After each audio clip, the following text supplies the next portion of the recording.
Face à la régression d'enregistrement des enfants au service de l'état civil, il faudra une nouvelle stratégie de réforme d'enregistrement et d'effet d'état civil en vue d'améliorer l'indice de développement humain en RDC. Consensus issu de la rencontre interministérielle, une initiative du projet de renforcement des systèmes de développement humain, des réformes très attendues dans les prochains jours.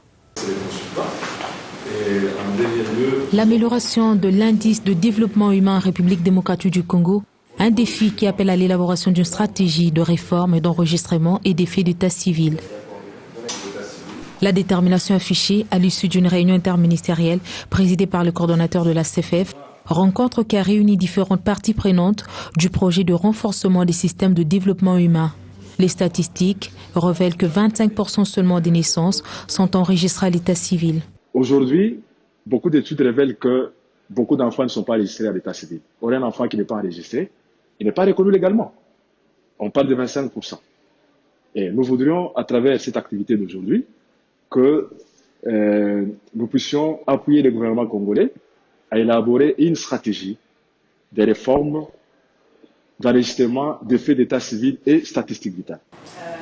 Cette activité axée sur la protection civile, PRSDHU, un projet du gouvernement financé par la Banque mondiale et piloté par la cellule d'exécution des financements en faveur des États fragiles, et s'inscrit dans le cadre de la composante 1.4 relative au système d'information. Pour Civipol, la cartographie des différents centres servira de base pour un bon diagnostic. Nous allons dans un premier temps faire la cartographie, identifier sur un formulaire toutes les informations pertinentes en la matière et ensuite identifier les indicateurs pour que par la suite des enquêteurs et les superviseurs puissent faire l'état des lieux sur tout le territoire national de la République démocratique du Congo. La matérialisation de cette réforme est très attendue par les bénéficiaires. Le projet pourra nous amener à trouver peut-être 80 ou bien 90% des naissances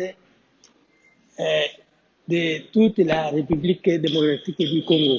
Et si je parlais de 90 ou bien 80%, c'est que je vois la lire où vaut des choses à ce qui concerne le projet. Je vois que ça pourra aller mieux.